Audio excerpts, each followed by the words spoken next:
जय शनिदेव, जय श्री राम भाइयों। आज का जो हमारा विषय है 29 मार्च से जो ब्रह्मांड में प्रेत योग बन रहा है, उसमें कौन सी सावधानी बरतनी चाहिए, कौन से नियमों का पालन करना चाहिए और जो विशेष 5 नियम है मैं आपको आज बताने जा रहा हूँ। और उपाय के साथ में आपका आज का वीडियो होने वाला है, तो आपको चैनल को सब्सक्राइब करना है, फॉलो करना है, लाइक करना है और वीडियो को आपको पूरा देखना है, ध्यान से देखना है। तो भाइयों देखिए, बात ऐसी है कि जो ब्रह्मांड में ग्रहों का जो परिवर्तन होता रहता है, उससे कुछ शुभ योग बनते हैं तो कुछ अशुभ योग बनते हैं।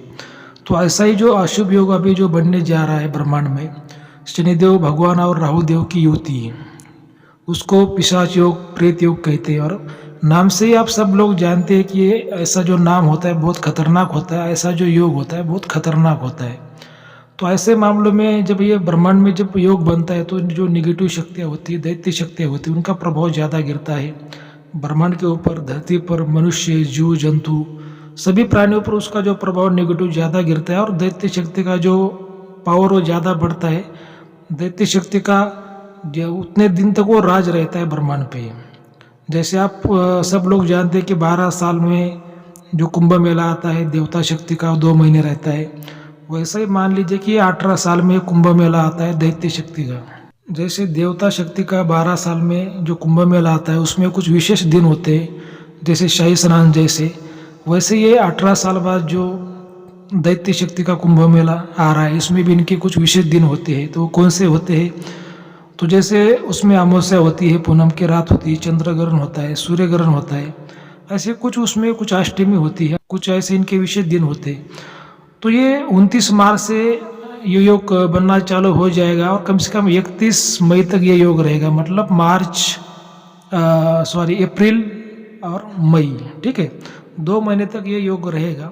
तो आपको ये 2 महीने में आपको सावधानी बरतनी है। और जो महीने अभी आपको विशेष कुछ दिन आपको बताया, अमावस्या, पूनम की रात, चंद्र ग्रहण, सूर्य ग्रहण, उस दिन पर तो आपको बहुत ही विशेष सावधानी आपको बरतनी है।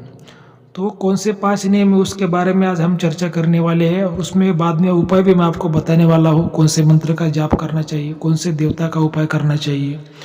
क्योंकि भाई क्या हो जाता है कि ये जो प्रेत योग जो बनता है 18 साल में एक बार बनता है। अगर ये आपने सावधानियाँ का ख्याल नहीं रखा और वो प्रेत योग अगर आपके घर में उसने प्रवेश कर लिया, आपके जीवन में प्रवेश कर लिया, तो क्या हो जाता है कि फिर 18 साल तक आपको पूरा संघर्ष ही करना पड़ता है, पूरा जीवन व्यक्ति का बर्बाद हो जाता है। उसमें फिर बाद में कितना भी उपाय किया तो कोई फायदा नहीं है। इसी वजह से ऐसे अशुभ योग में क्या करना चाहिए, कुछ नियमों का अगर आपने पालन किया तो आपके ऊपर उसका नेगेटिव प्रभाव ज़्यादा नहीं गिरता। और ऐसे अशुभ योग में क्या होता है कि जो हमारे देवता होते हैं वो भी आपको ज़्यादा मदद नहीं कर पाती, क्योंकि ये अशुभ योग में दैत्य शक्ति का ज़्यादा राज होता है, उनका ज़्यादा पावर होता है। तो ये जो आपका आज का अपना जो वीडियो होने वाला है बहुत ही महत्वपूर्ण होने वाला है। चैनल को सब्सक्राइब करिए, फॉलो करिए, लाइक करिए, शेयर करिए। तो जो पहला जो नियम है भाई, वो आपको क्या करना है कि जैसे रात के 11 बजे के बाद में आपको बिना सोचे समझे आपको दरवाज़ा नहीं खोलना है, ठीक है। वैसे तो 2 महीने में ये सावधानी आपको बरतनी, लेकिन वो 2 महीने में जैसे अमावस्या, पूनम की रात जब आएगी, ऐसे कुछ 4-5 जो दिन रहेंगे 2 महीने में, उसमें आपको ज़्यादा सावधानी बरतनी है। और आपको छत पर नहीं सोना है, या फिर रात को 11 बजे 12 बजे के बाद आपको घर का जो छत होता है उस पर आपको नहीं जाना है। अगर कोई विशेष, बहुत ही विशेष अगर आपको ज़रूरत गिरती है जाने की, तो फिर आपको महाकाली का मंत्र का जाप करके आपको जाना है। और घर से बाहर भी आपको अगर निकलना है तो महाकाली का 3 बार मंत्र का जाप करके आपको बाहर निकलना, अगर बहुत इमरजेंसी ज़रूरत गिरती है तो। तीसरा जो नियम है भाइयों कि आपको रात को अगर खाना बनाने की ज़रूरत गिरती है इमरजेंसी में 11 बजे के बाद में, तो आपको नींबू को नहीं काटना है, ठीक है। जो चौथा जो इसमें जो नियम है कि रात को आपको क्या करना है भाइयों कि जो कुछ संभोग लोग जो करते हैं, ठीक है, 11 बजे के बाद में वो नहीं करना है। खासकर जो अमावस्या, पूनम की रात होती है उस दिन आपको, चंद्र ग्रहण, सूर्य ग्रहण होता है उस दिन आपको इन नियम का पालन करना है। और जो देखिए भाइयों, जो ऐसे बहुत से छोटे मोटे इसमें नियम होते हैं, लेकिन जो मैं बड़े बड़े जो नियम है आपको मैं बताने जा रहा हूँ। और जो लास्ट का जो नियम है भाई, आपको रात को 11 बजे के बाद में आपको आईने में नहीं देखना है। ऐसे जो 5 जो नियम है बहुत ही महत्वपूर्ण नियम है। इससे क्या होता है कि उस टाइम पे जो निगेटिव शक्ति का जो प्रभाव ज़्यादा रहता है और आप अगर इन नियमों का पालन नहीं करते तो उसका आपके ऊपर प्रभाव गिरने के चांसेस होते हैं। इसी वजह से थोड़ा सोच समझ के बात को ध्यान में रख के आपको ये बातें करनी है।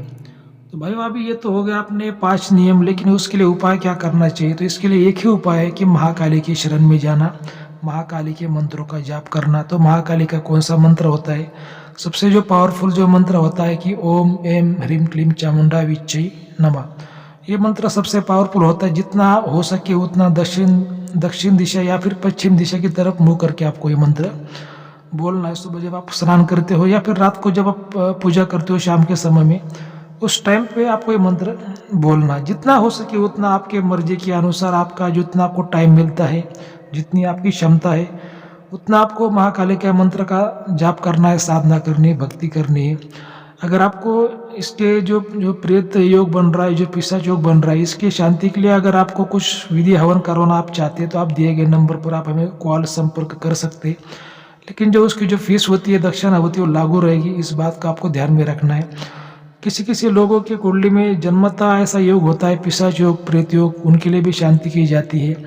अगर आपको इस योग का नेगेटिव प्रभाव ज़्यादा आपके ऊपर ना गिरे, उसके लिए करनी तो वो भी आप कर सकते हैं। जब विधि हवन हम करते हैं उसके बाद में आपको यंत्र, माला, प्रसाद आपको दिया जाता है। और जो विधि हवन होता है आपको ऑनलाइन भी आप उसको देख सकते हैं, लाइव वीडियो भी आपको उसका मिल जाता है। अगर आपको शामिल होना है तो आप शामिल भी हो सकते हैं। तो जैसे आपकी इच्छा। अपना जो आज का जो वीडियो है भाई बहुत ही महत्वपूर्ण मैंने आपको जानकारी दी है कि प्रेत योग, पिशाच योग कब बन रहा है, कितने दिन तक बन रहा है, उसमें क्या नियमों का पालन करना चाहिए, क्या उपाय करने चाहिए। तो मुझे ऐसा लग रहा है कि अगर आपको आज का वीडियो अच्छा लगा होगा, अगर अच्छा लगा है तो अपने चैनल को फॉलो करिए, लाइक करिए, शेयर करिए। जय शनिदेव, जय श्री राम, धन्यवाद।